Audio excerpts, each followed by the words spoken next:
Hi, everyone. Thank you so much for joining us. So we'll start right now, 2 minutes past our time. So good morning or good afternoon or evening, wherever you are joining us. This is the fifth live session of Techfugees.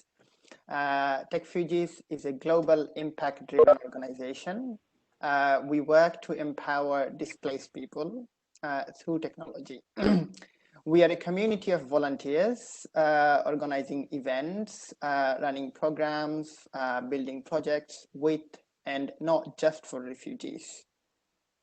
In March 2020, which is about 4 months ago, we started doing Techfugees Data Hub, which is a collaborative and collective effort to map the impact of this pandemic, COVID-19, whether it's direct or indirect, on displaced communities around the world. And we've been collecting data not only on the spread of the virus, but also on any actions taken by grassroots organizations on the ground, such as governments, NGOs, civil society organizations, and private sectors as well that work with refugees and displaced communities. We are listing concrete ways in which displaced communities are being supported today, either physically or remotely. And this collective effort is done by about 80 contributors from all around the world, whether they're from Australia to Colombia, from Zimbabwe to Bangladesh. So far, they have mapped hundreds of situations in more than 40 countries. So these live sessions are a 1-hour open public events that happens every 2 to 3 weeks. And the goal is to raise awareness about what is happening in a specific geographical area in each session. So today, we are going to look at Libya situation. And secondly, to promote existing projects that support refugees and displaced communities and give the voice to local communities to add on the data that we have collected so far. So today with us, we have Chiara, who will also co-moderate with me. Now, Chiara has some emergency due to a blackout, and this might mean that Chiara might have to leave at any point, not because she wants to, of course. So in this case, I will take over. Don't worry if there's a silence for about 30 seconds to a minute. So I'll take over. So I'll let Chiara talk, give an overview about the Libya situation. Thank you, Chiara. Thank you, Mas, and thank you for everyone who has joined us and who has just logged on at the moment. So before giving the floor to our speakers of the day, I wanted to briefly give you an overview of the situation in the region and why we chose to focus on Libya. So migration has long shaped the Middle East and North Africa. Countries in this region often simultaneously represent points of origin and transit and destination at the same time. Demographic and socioeconomic trends, conflict, and climate change are some of the multitude of factors that influence migration dynamics in the region. And as a result of multiple acute and protracted crises, forced migration and internal displacement are prominent, leading many to transit through the region, particularly to and through North Africa and towards Europe. In 2018 alone, an estimated 1.4 million refugees were hosted in the sub-region, and approximately 773,000 refugees around the world originated from North Africa alone. Of the North African countries, the largest flow of modern African migration funnels through a single country, and that is Libya. However, conditions inside Libya have deteriorated since the citizen uprising against Gaddafi and the government's collapse in 2014. Armed conflict between two rivaling factions has engulfed the country, and as they fight for legitimacy, in addition to the African migrants, the chaos has caused the massive displacement of hundreds of thousands of Libyans who are left now without work or a place to call home at times.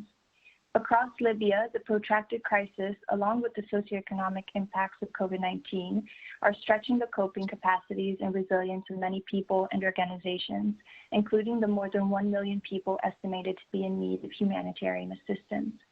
Following an intensification of conflict in the south during the last month, nearly 28,000 people were forced to flee their homes.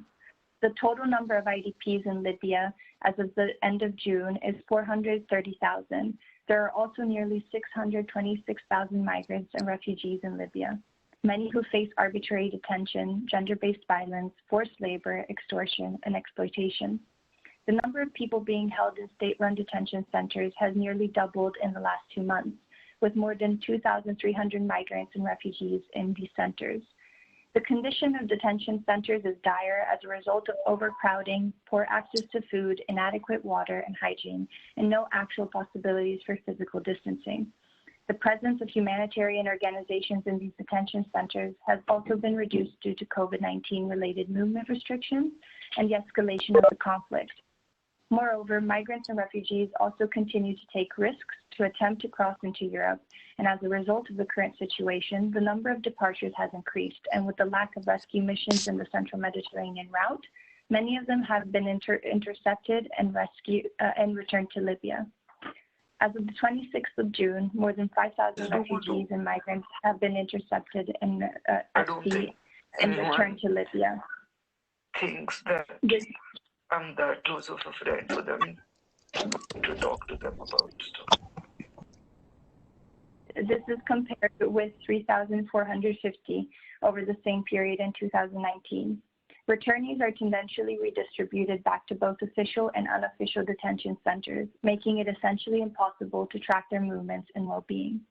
In addition to this situation, COVID-19 cases have significantly increased in Libya over the past 2 months.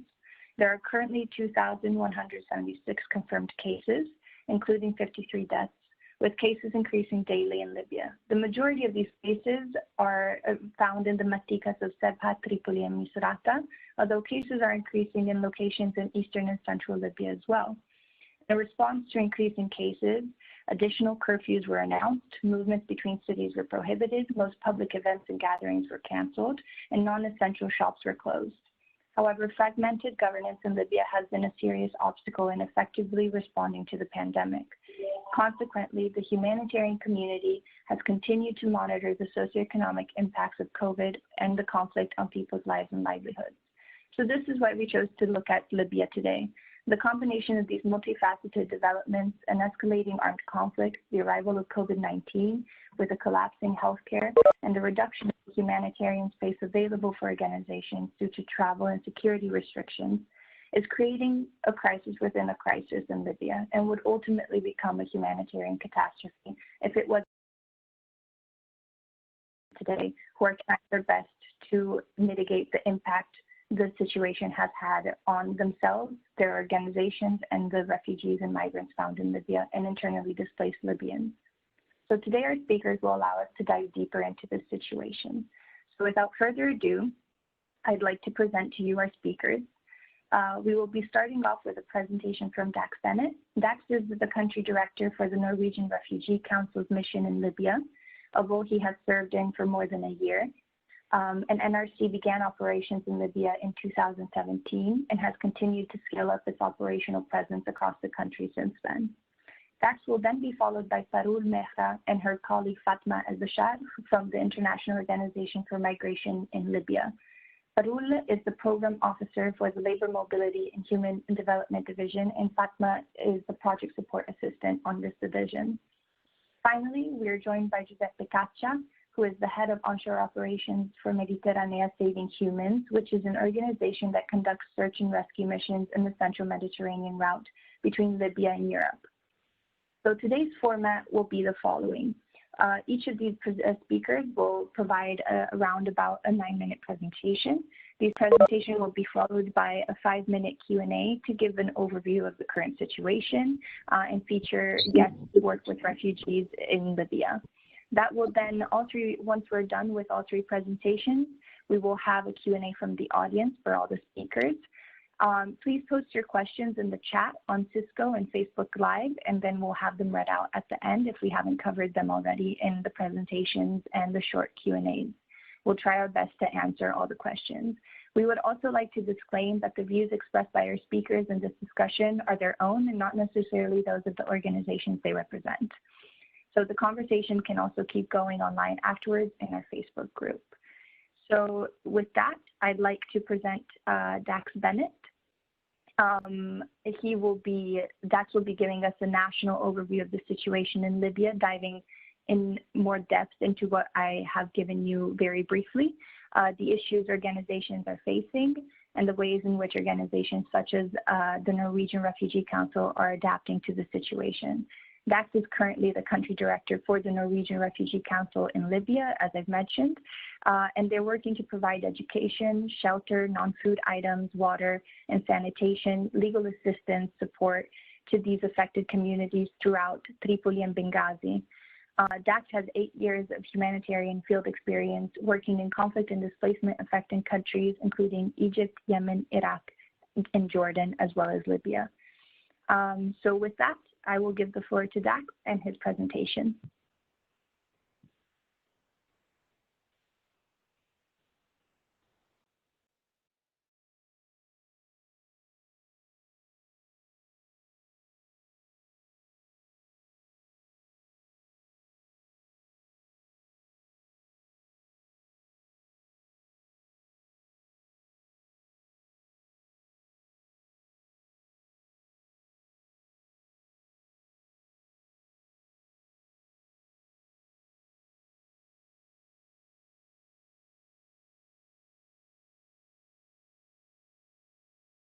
Hi, Dax. I think your microphone is muted. Oh, sorry, can you hear me now? Good, yes. I apologize for that, sorry. Great, so yeah, so again, sorry, thank you for the introduction, and it's great to be with everybody. Greetings from Tripoli, and this is a fantastic initiative. So thank you so much for letting me be a part of this. Chiara has sort of covered the comprehensive needs of Libya. So I just want to go to maybe the next slide where it says overall humanitarian needs. Hello, hello. Hello to everybody. Yes, next slide, please. Thank you. So I think Chiara has covered the major sort of key highlights here. I just want to sort of flag that, yes, the front lines have shifted significantly over the past couple of months. So we do expect additional IDPs or displacement as a result of the ongoing conflict and the new front line of Sirt as well over the next couple of months. It's also important to note that because of strong social networks in Libya, a large majority of IDPs are living in a private accommodation. However, there are several thousand IDPs, including 40,000 Tawargans, who are living in sort of IDP settlements, collective centers, and very substandard living conditions.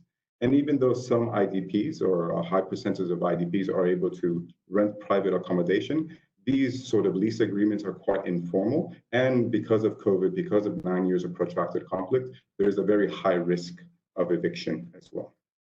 Next slide, please.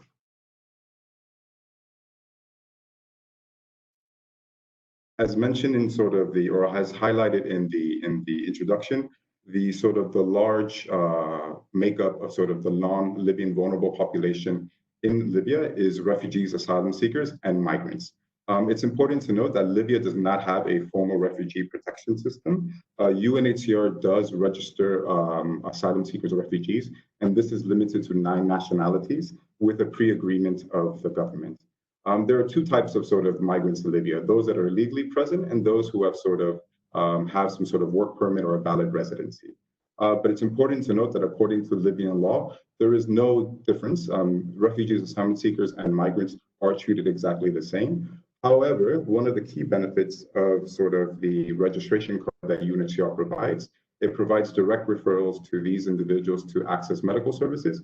And also based on focus group discussions that we've had with these communities, it's used as sort of a bargaining chip to negotiate access at checkpoints or to get out of a trouble. But it's important to note that in sort of the way that the law is applied, that there is no sort of difference between migrants, refugees, and asylum seekers. And there is no pathways for migrants who have illegally entered the country to regularize their status. They would have to leave the country to come back in to fix that. Next slide, please.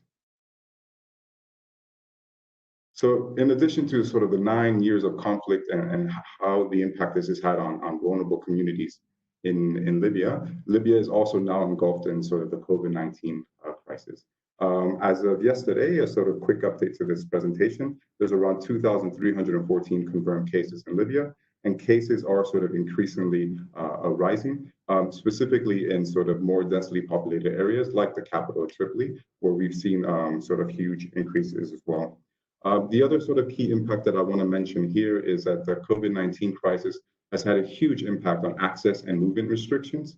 So obviously, movement restrictions for vulnerable communities to access services, to move around, but there have been curfews that have been in place across the country, and land borders have been closed, and there's been a suspension of air travel since March. And obviously, the suspension of air travel, along with the suspension of visas, has had a huge impact on humanitarian workers to actually access the country consistently and sort of provide assistance. And this has definitely shrunk the humanitarian space. The other two key sort of secondary impacts, I guess, of COVID has been sort of a loss of livelihoods, specifically for displaced populations and those migrants and refugees and asylum seekers who depend on daily work. So daily work opportunities has ceased for the most part, and they've lost access to income, which means they're not able to access basic goods or pay for sort of rent. And the other sort of key thing linked to rent as well is because of the lack of access to livelihoods, the lack of access to income, there are large numbers of vulnerable communities that are at risk of eviction. In addition to COVID, even before COVID, rent prices have increased between 50 to 75% as well. And as I mentioned before, for both Libyan communities, but also for migrants and refugees and asylum seekers, a lot of the tenancy arrangements are very informal, and these are sort of, don't hold any legal weight, and are not very sort of strong, secure tenancy for displaced populations when they're renting shelter. Next slide, please. So on the direct impact of sort of our operations, so very briefly, so NRC, as mentioned before, we've been operating since 2017, actually in the ground in 2018. We have an office in Tunis, but we also have operations in Tripoli and Benghazi. And the different sectors or core competencies that we work in are education, information counseling and legal assistance, which is called ICLA. We do shelter and FI distribution, and we have a small pilot cash support program as well. The main target groups when we started have been sort of supporting Libyans who have been affected by conflict, but little by little we are scaling up our sort of support through these different sectors to non-Libyan communities as well. So that's just a sort of snapshot of our operations. Moving forward. Next slide, please, sorry. So the program impact. So again, access has had a massive impact on our program impact. The fact that we cannot have large gatherings has sort of inhibited our ability to do large registrations, verification exercises, assessments, and have put a hold on sort of our shelter rehabilitation projects. The other key impact, schools have been closed since March 15th, both formal and non-formal schools. And obviously this has sort of both an effect on children, on social development, psychosocial support as well. And we have been given strict guidelines by the Ministry of Education, but also by our donors, not to conduct any in-person activities, which is very crucial. Also, courts and registries have been closed, which has been quite difficult for people to sort of access or replace civil documentation. And then another point that I want to raise here related to asylum seekers, based on our focus group discussions, there is a perception that resettlement programs have been put on hold. This has not been confirmed, but across the region as well, speaking with our other country offices, there is a perception that these programs have been put on hold by asylum seekers and refugees, which might encourage them to continue the journey on. Next slide, please. How we adapted. So how has NRC adapted to sort of the COVID environment? I think one of the main or what good positive outcome is this is that it's sort of moved forward on a quicker pace for NRC in Libya to become more of an emergency response actor. So in support of supporting communities, specifically in IDP and collective centers, we've distributed sort of thousands of hygiene kits. We've also distributed sort of full NFI kits to displacements, new displacements, as a result of shifting front lines. And as I mentioned before, we have a small cash support program. We haven't been providing hard cash because liquidity and getting hard cash in Libya is quite difficult, but we've been providing cash cards that are available to be redeemed at 3,000 points of sale. And this has been giving vulnerable communities the ability to access basic goods and services. And next slide, please.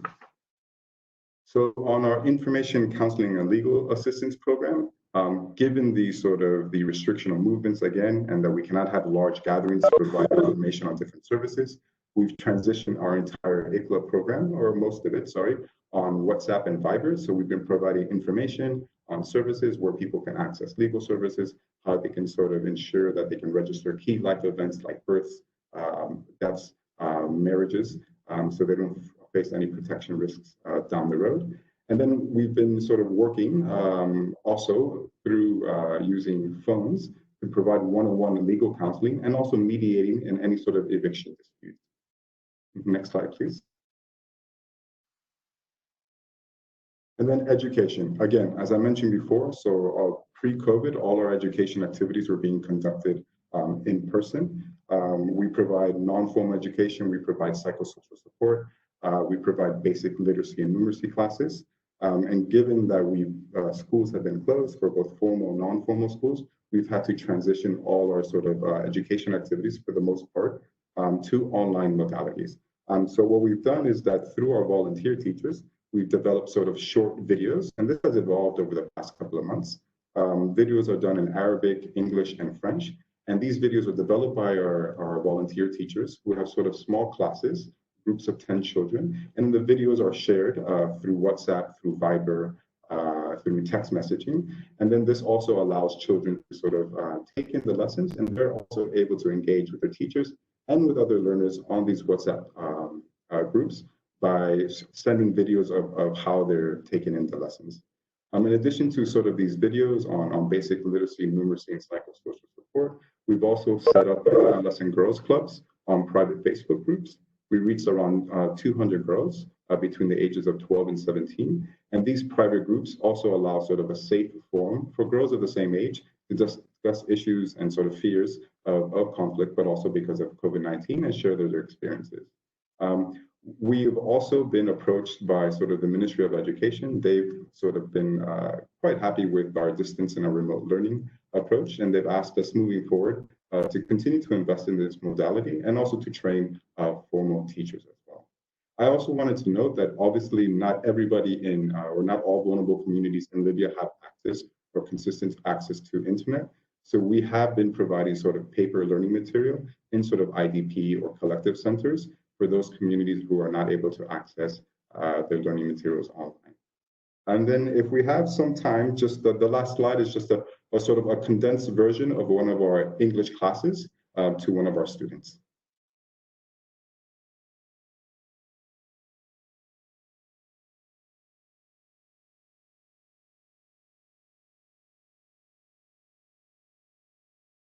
Thank you so much, Dax. Thank you so much for this presentation. I know we have talked about sharing this video, so we'll try and then see how we could share this video.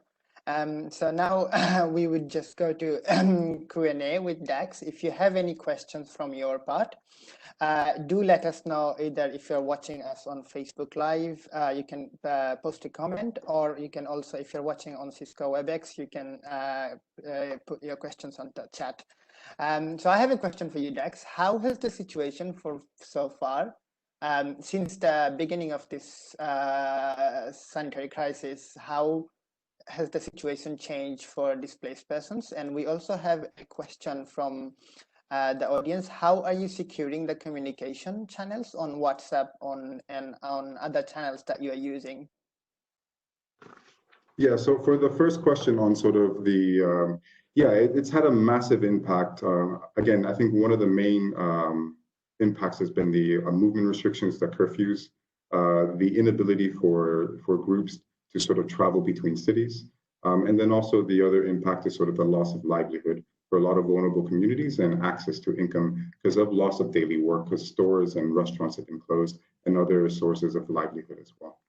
So this has had a massive impact, I think, COVID-19 on sort of access restrictions and movement restrictions as well. Mm-hmm. And what are the big trends that you are seeing from government agencies towards displaced communities? Yeah, so I think there's been, on the health sector, I think we must recognize that over the past 9 or 10 years, Libya has been involved in civil conflict. So this has sort of deteriorated the capacity of the health sector. But again, I think with the COVID response, the government has been quite clear and responsive. I think the curfews and the closure of borders are obviously having an impact on humanitarian access. But there are reasons to sort of mitigate the effects of COVID-19. You have sort of civil societies that have also provided assistance to sort of displaced populations and those who have been affected by conflict. And like I mentioned before, there are strong social networks in Libya, and these networks have been providing support to those who have been displaced. You've mentioned humanitarian access. So in terms of this, because of the conflict, has there been a shift towards any policies in terms of how humanitarian agencies are accessing conflict-affected areas? And regionally, are there any issues that are faced by NGOs or NGO workers, personally or professionally, in terms of access? I think one of the key sort of obstacles to access, and this is not unique to Libya, sort of there's a lot of bureaucratic procedures that organizations have to go through. And I think because of the environment of COVID, because of the fear of the spread and trying to contain the virus, and also because of the conflict, I think these bureaucratic procedures to access approvals, to go into certain locations, you've had front lines that have shifted, you've had areas that become newly accessible. So bureaucratic impediments, I think, are one of the key barriers in order that are, I guess, that it's hard to overcome in order to get access into these affected areas. Okay. And I have one last question for you, which is it possible to, in terms of your work, to plan for medium or long term at the moment, given the crisis? And in your opinion, is the best way to move forward? And also one last question related to that. How can people from our community do something in order to help? Yeah, great. So I think on your first question on sort of planning for the immediate and long term, I think in any sort of humanitarian situation, it's quite difficult. But I think one takeaway specifically for our education program, we will continue to invest in our online education system. Even if the situation does return to some sort of normalcy in the next couple of months and schools do reopen, we do think providing education and online access to education opportunities online is a great way to reach more people, to reach people who might not be able to access education. So we will continue to invest in that modality as well.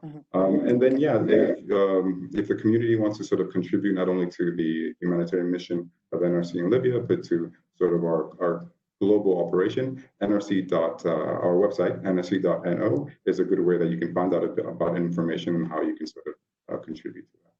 Great. Thank you so much for this presentation, Dex. No problem. Thank you again. So now we will move on to listening to Parul, Mehra, and Fatma ELBSHARE from IOM Libya. This would be what they would say. This is their personal views and not the views of IOM. So just to give you a bit of info on Parul and Fatma. They will give us an overview of their work within the Labor Mobility and Human Development Division and the ways in which the current situation in Libya has impacted their work. Parul, she is a lawyer who is passionate about human rights and interested in legal implication of their interaction in relation to migration.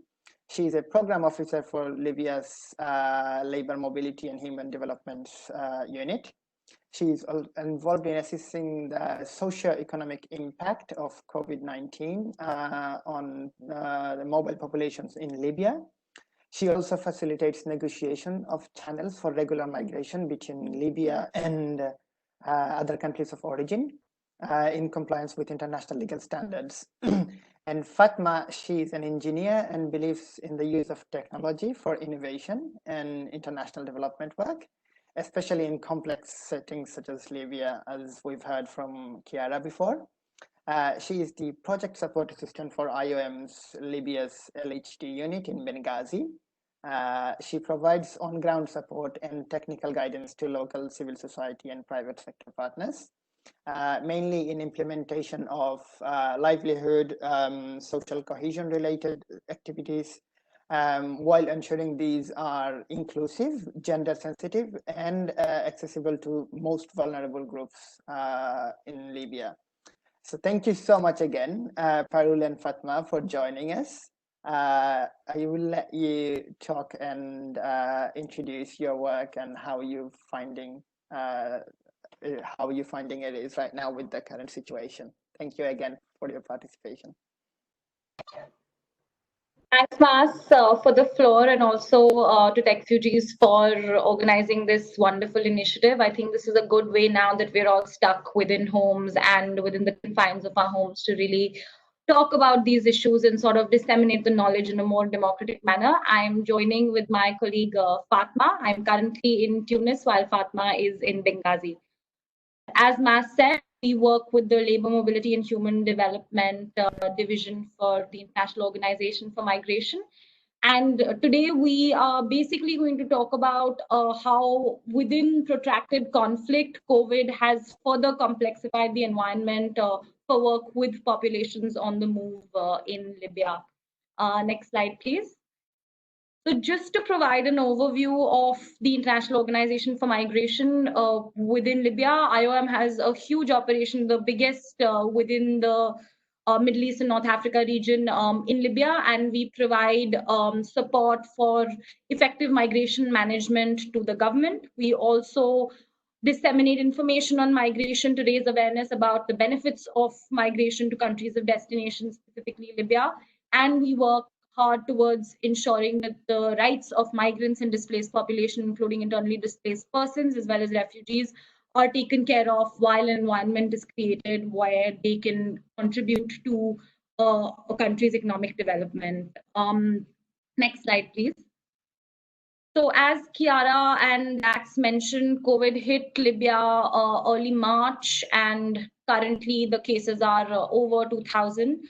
There have been recoveries as well. However, the number of hospital beds, for instance, that are present in Libya are lower than world averages. I think there are 65 ventilators only in the country, which means that hospitals and other services are strained.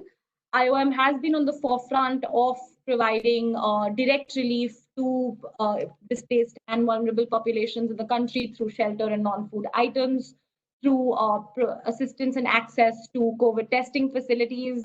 We have frontline workers, over 150 frontline workers, and we have presence all across the country, as you saw from the map before.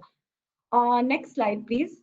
So I'll now quickly move on to the challenges that are faced specifically by mobile populations. And here we are looking at them more from a lens of medium to long challenges, because I think Dax has already sort of spoken about the immediate challenges, and also because the Labour Migration Division seeks to mainstream migration into governance, and also to ensure to see how migrants within the medium to long term can have a positive impact on the economy, while also ensuring that their rights are protected. So as a result of over 9 years of protracted conflict, healthcare systems in Libya are close to collapse, and COVID is only stressing these systems out further.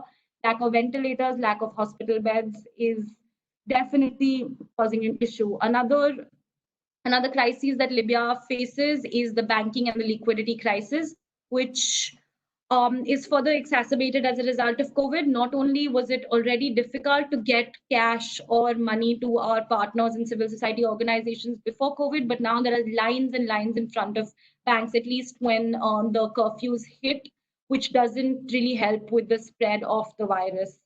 Again, in terms of livelihood opportunities, since most migrants, at least international migrants present in Libya, are irregular and don't have the required paperwork. They can't get permission to move from one municipality to the other, which definitely disrupts livelihoods, and xenophobia among the population is also increasing as a result of, you know, the fear-mongering as a result of COVID. Again, this is all further complicated because of the conflict, because despite the UN arms embargo, arms keep flowing into Libya, and the crisis continues. Even from our offices, the bombing in Tripoli did increase a lot over April and May, and then slows down a little bit. International efforts to reach a humanitarian ceasefire were also not very successful. So all of that adds to the complexity. But I'll also pass over the floor now to my colleague Fatma, who's in Benghazi, to also speak about the on-ground problems faced by these specifically vulnerable communities. Over to you, Fatma. And next slide, please.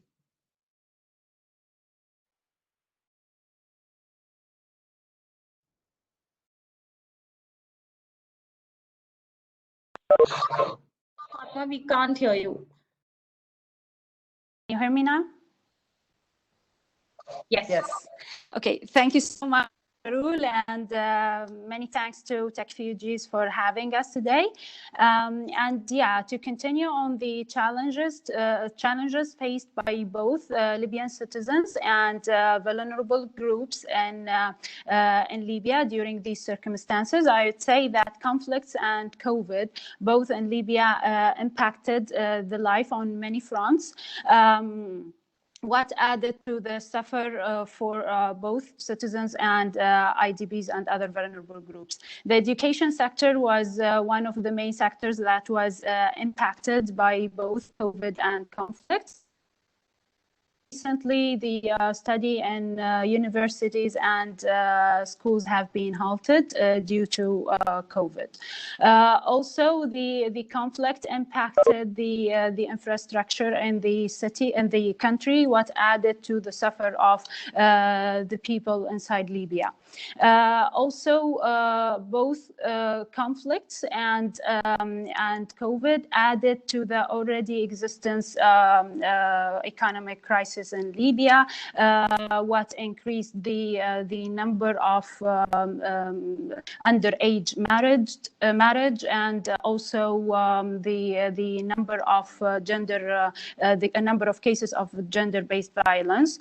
What added to the vulnerability that those who actually died in the conflicts, leaving single women heading and running households at the moment in Libya. All this and the displacements that happening due to conflicts in Libya increased in the prices of real estate in the country, especially for displaced persons in terms of renting houses. All these challenges and the hard circumstances in the countries are impacted Libyan citizens in general, but in specific vulnerable groups, including IDPs in Libya. So back to Parul to talk about our LHD work in Libya. And next slide, please. Thanks, Fatma. So I'll now quickly provide an overview of what labor migration and human development division work in Libya entails. As I said, we look at medium to long-term solutions. So for instance, mainstreaming migration into governance, negotiating with countries of origin to open regular channels of migration so that migrants who come into Libya have paperwork and thereby don't end up in detention centers. What we also do is skill building and capacity enhancement of vulnerable populations in a manner such that they're able to access livelihood opportunities. At the beginning of this year, in the first 3 months, through our local partners, we were able to train 265 individuals belonging to vulnerable communities, both host communities as well as migrants and internally displaced people, in training, which was then commercially viable. So for instance, repair of smartphones, for instance, machinery and construction related driving in Benghazi. So all of this work is done in a sustained manner, specifically for COVID currently through IOM's displacement tracking matrix, which is present across the country and has over 300 enumerators. We're also looking at the socio-economic impact of COVID, not just the mobility restrictions, but for instance, even questions like there is a fall in oil prices globally. And now as a result of that, there's a discrepancy between the market prices for oil versus what the official price in Libya is. And what the impact would be on mobile populations in the Libyan economy. Another question that we are delving into currently is the impact of fall in remittances, not just on Libya, but also for migrants who then earn their living in Libya, and what would the impact look like in sub-Saharan Africa. So all of these things are basically done by the labor migration division in the country. I'll now probably move on to the next slide to also look at how COVID specifically has impacted all of this work. Next slide, please. Okay, I'm not sure if I can see the slides, but everyone else can see them, and so I'll move further. In terms of impact, our long-term institutional work with the government has definitely slowed down. It's also provided us with an opportunity to ensure that governments are also tech savvy and are able to then host their meetings, negotiations, etc. Online.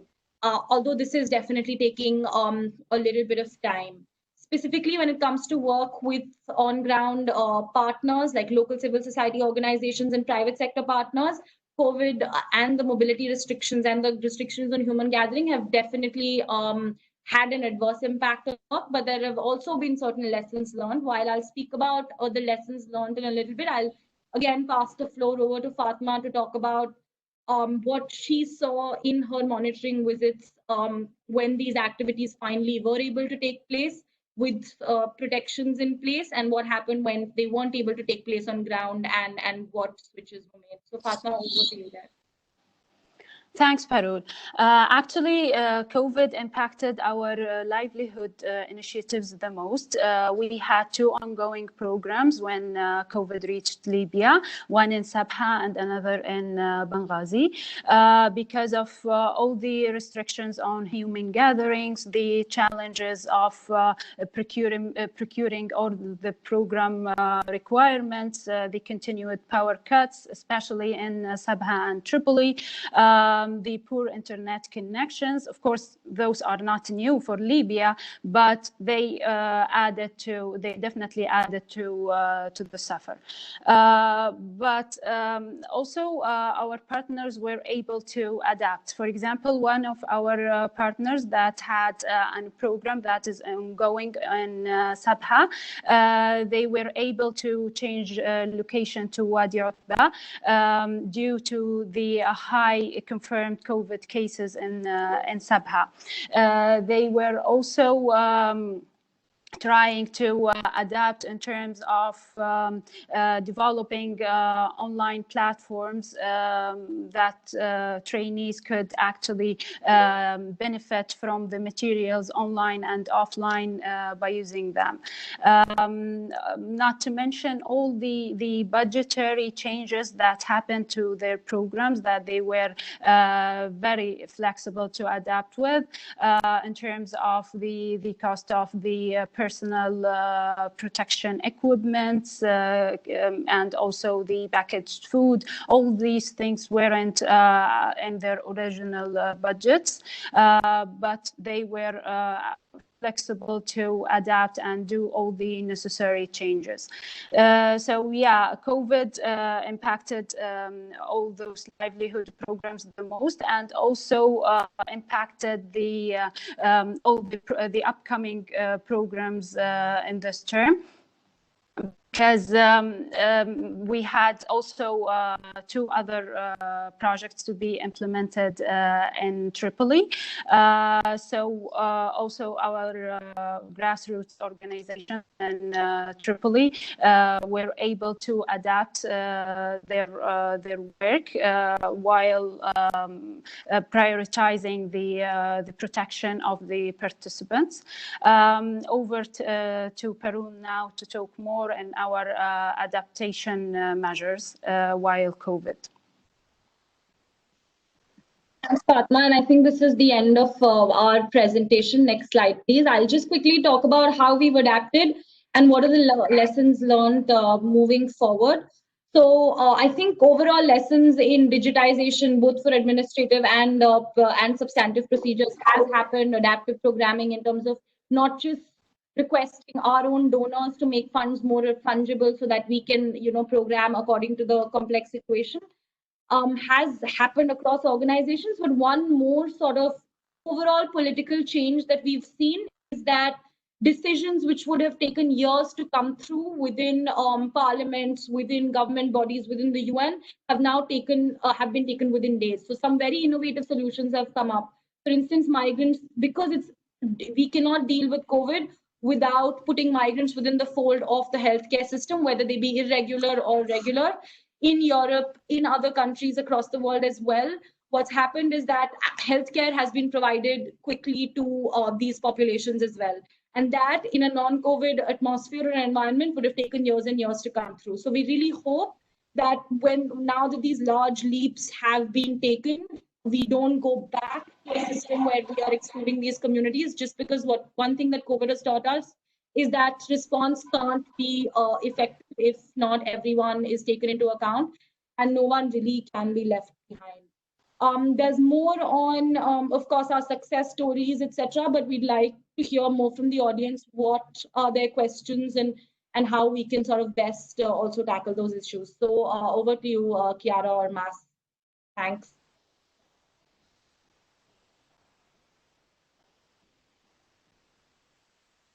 Thank you so much for this, Parul. So now we'll just move on to see if we have any questions from the audience. Chiara, I think you have some questions as well.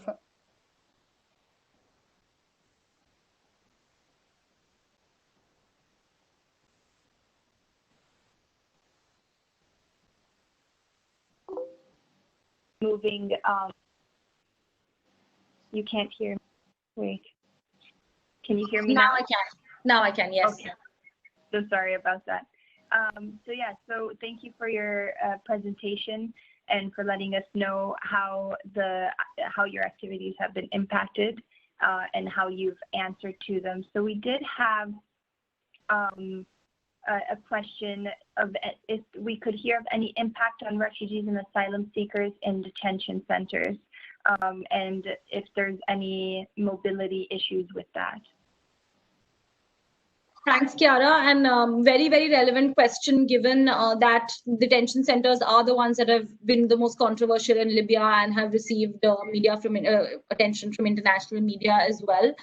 IOM, along with other UN and partner agencies, has been working in detention centers to provide shelter, non-food items, other kits. World Food Program has also been working. Food has been provided. While all of this is happening, we also know that, for instance, the Libyan authorities have gone ahead and freed, or at least removed on parole, certain prisoners who were not in for violent crimes, etc. So that stuff has been done with cooperation from authorities. As Dax had also mentioned, in some respects, the response of Libyan authorities, both coordination within the East and the West despite the civil war, and also coordination with municipalities, has actually been pretty impeccable in response to COVID. We've been able to reach not just detention centers, but also some embarkation points and points of entry at the Mediterranean to be able to then provide access to personal protection kits, to all of these items that are required. We've been able to get children out of detention centers such that they are not impacted by the less surveillance and the sort of exacerbation of conditions that's happening there. So those are some of the steps that have been taken by the entire international system there in Libya. That's good to hear that steps have been taken. And we're going back to your presentation. We've seen both with DAX and your activities with the IOM of how this has been an acceleration for digitization, as you said, which is good to see that maybe these things can be held on to in the long term. Is there some projects that with partners or so on that you worked on that you've seen digitization has a limit, so to speak, in what can be done? Because of course, only certain things can be taught or explained or held online. Thanks again, Chiara, for that question. And for this, I'd quickly like to move also to the slides back again. So this is one livelihood activity that I can give an example of, which can't be completely digitized. You know, in the south, as you know, the pest of which is affecting the palm tree has really impacted income levels and sustainability level livelihoods within Libya. What's the production of the date palm itself over the last year has gone down by 40%, bringing down both incomes as well as income from export as well as livelihoods. Currently, we are working with a local civil society organization to train both vulnerable populations within Libya who in the host community as well as migrants and refugees in use of safe use of fertilizers and pesticides as well as safe farming techniques for this date palm crop. Now, while some of that can be moved online, and we are working with our civil society partner to move some of those trainings, at least the theoretical bit of it online, it really, all of it can't be done online because there are certain safety measures that have to that have to be shown on ground, etc. And as a result of that, we've also seen that digitization does have its own limits. Hence, we are conducting these activities, as Fatma had mentioned. We've moved them from Sabah to Wadi Atba.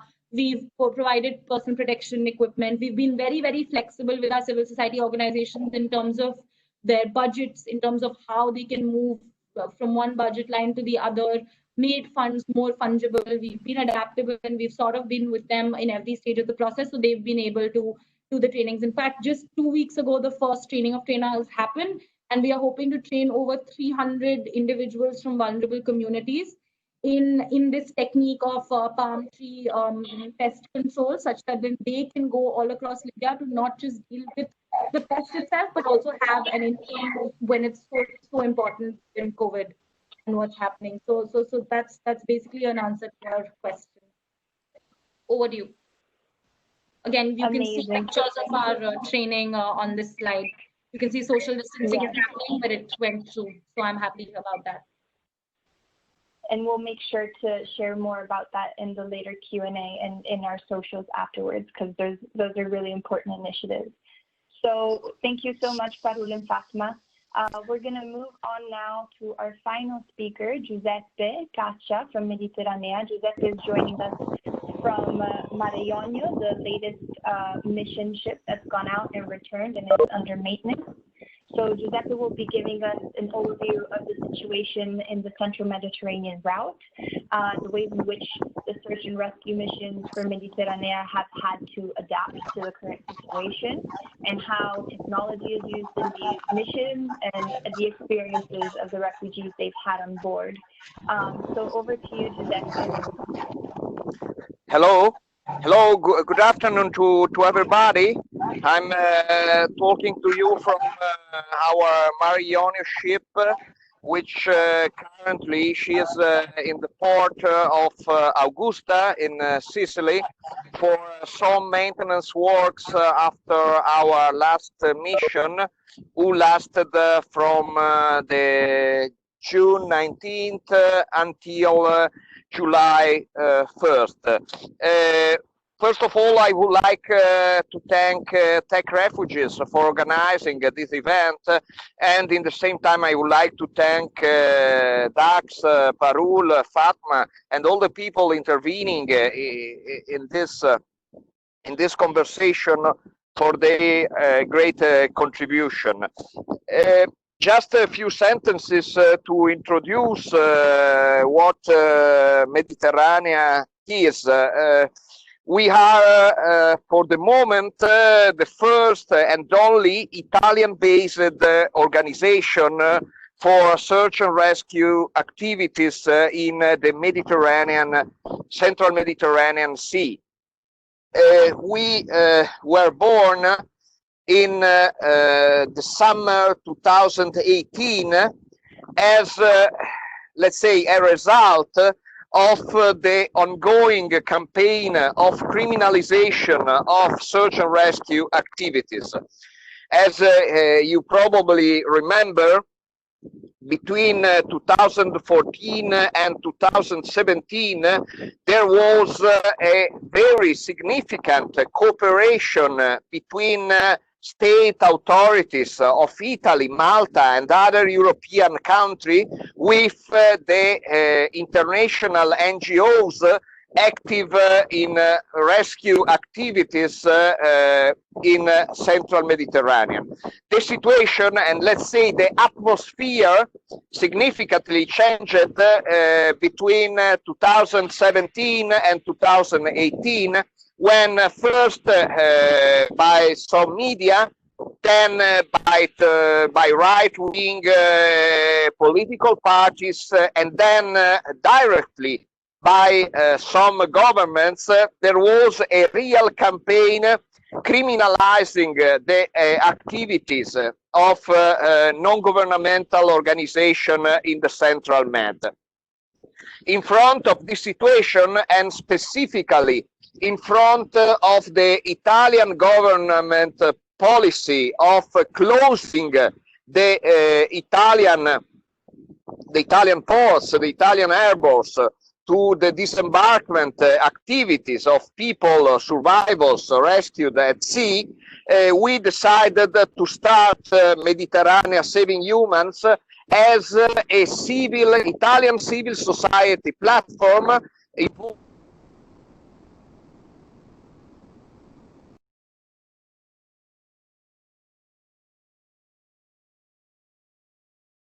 Giuseppe, we can't hear you anymore.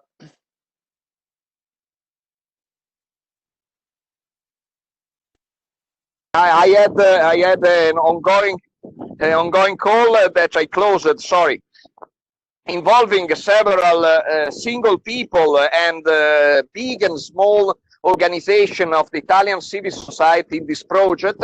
And finally, in the night between the 3rd and the 4th of October 2018, exactly for the anniversary of the terrible shipwreck of 2013 in Lampedusa, we were able to sail out a mission exactly from the port of Augusta with our ship Mare Ionio, that is a 37-meter length tugboat that we adapted for search and rescue activities. We started the observation and military mission ready to intervene in rescue operation at sea. Which is the situation now, and which is the situation particularly after the COVID-19 pandemic that, as you know, particularly affected Italy, with a large number of infected people and more than 2.5 months of lockdown in the country. Clearly, we have to consider that besides the situation in Libya, that Dax, Fatma, and Parul were so able to describe, we have also to consider the situation in Italy, that is the first possible port of arrival after concluding search and rescue operation at sea. It does mean that we need to restart our operation after the lockdown we need to adopt a special measure, a special protocol anti-COVID for the prevention and the, let's say, ability to deal with possible spread of infections during the rescue operation, during the journey from the rescue operation to the first place of safety, to the first safe harbor where we have to disembark. And also, as you can imagine, the need was to be able to communicate in the best possible way to the Italian public opinion that these special protocols, these prevention protocol, are effectively able to avoid any risk for the local population, because you can imagine that any of the possible problems with disembarkment in Italy could be instrumentalized, could be used as propaganda tools against the right to mobility and the, let's say, the duty to save lives at sea, and the duty to disembark the rescued people in the first and nearest place of safety for them. From this point of view, I have also to highlight that in the last months, the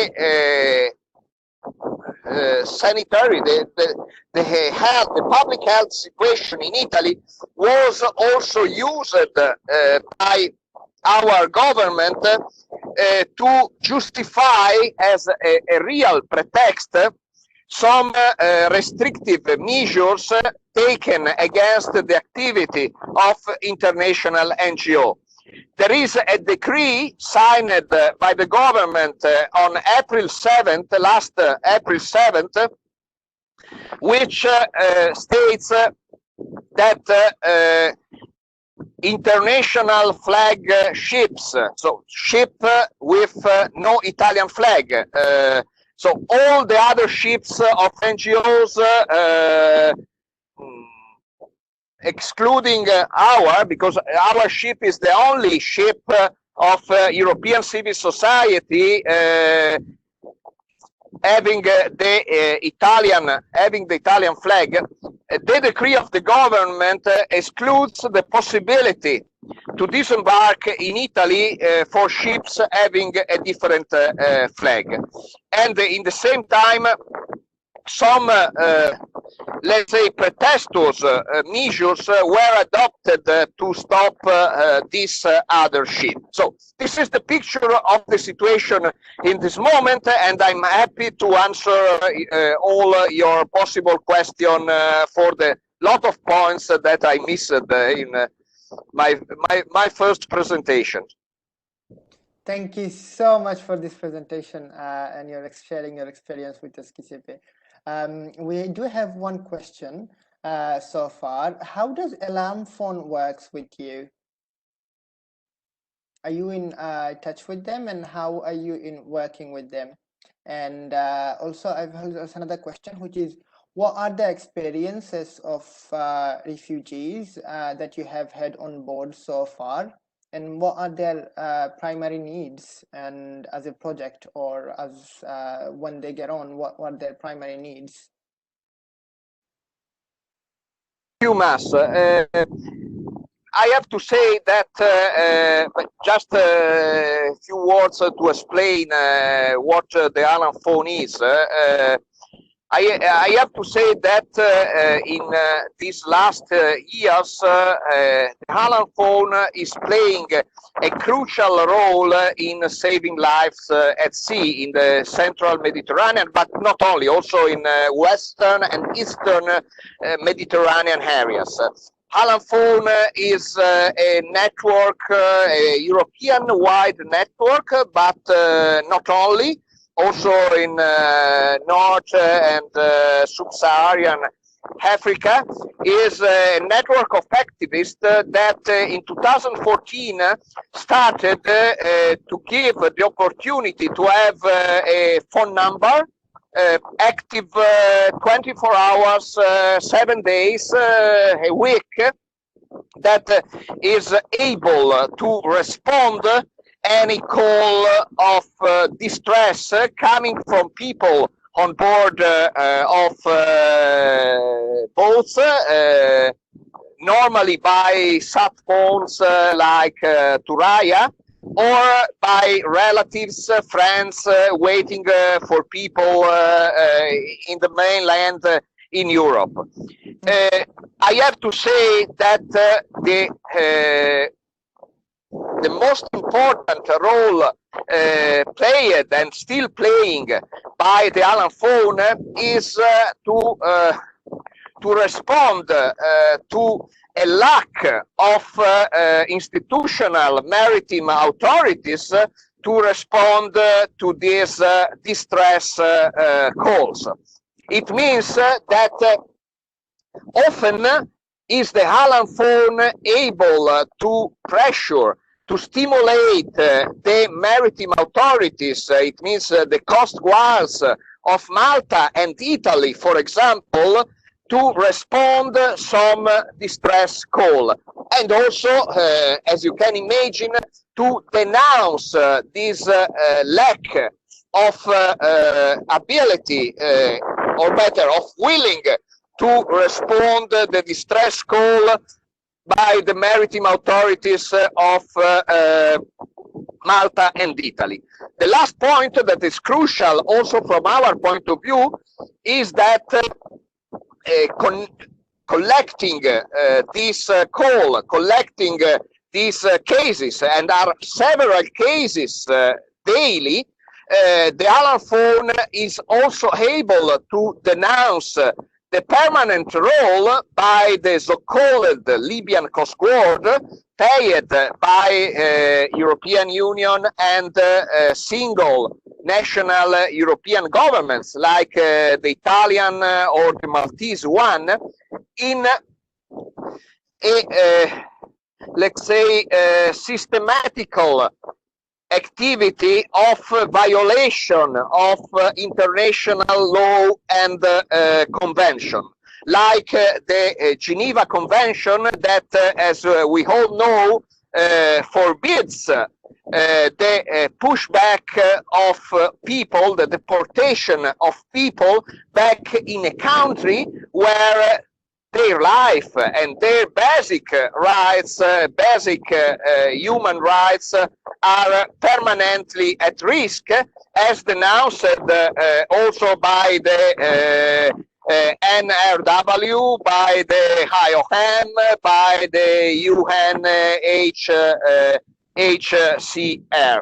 So these are the two very important roles played by the Alan phone, practically being able to respond the distress calls on a voluntary basis, and in the same time to denounce, together with us and the other organizations that are operating at sea, the constant violations of human rights on land in Libya and at sea in the central Mediterranean. Thank you so much for this explanation. That makes more sense right now. Even like I didn't know how it works, so this would give everyone a better perspective of how you use technological aspects in order to respond to distress calls. So thank you so much for that, and thank you so much to everyone. So we have run over a bit of our time, so we were supposed to finish it 10 minutes ago. So I'd like to thank everyone for your patience, and also thank you to all the speakers for their insights. We were very, very happy to have you all and to have your insights into how you're working differently and how your work has been impacted by this COVID-19 situation. Do stay tuned to techfugees.com or Techfugees on Twitter and on our Facebook page for our upcoming live sessions and our other projects. Our live sessions will start again after the summer break. From end of August, we will let you know when and how we will organize and which region will focus on for next live sessions. As our speakers have said, there are several ways to get involved. We have been listing many of them on our platform. You could, I'll put the link on here, so you could see all the links on here. Please do go and check us out. And a big thank you again to all of you for joining us, to all of our speakers and production team for making all this happen. And of course, and a big thank you to Chiara, who has been relentlessly working on this. And even though there's been a power outage, she's been there all this time, despite all these difficulties. So thank you so much, Chiara, for putting all this together. And thank you, everyone. And wherever you are, have a good afternoon or evening. And if you do want to get in touch, please let us know. Thank you so much once again. Thank you. Thank you. Thank you all. You. Thank you.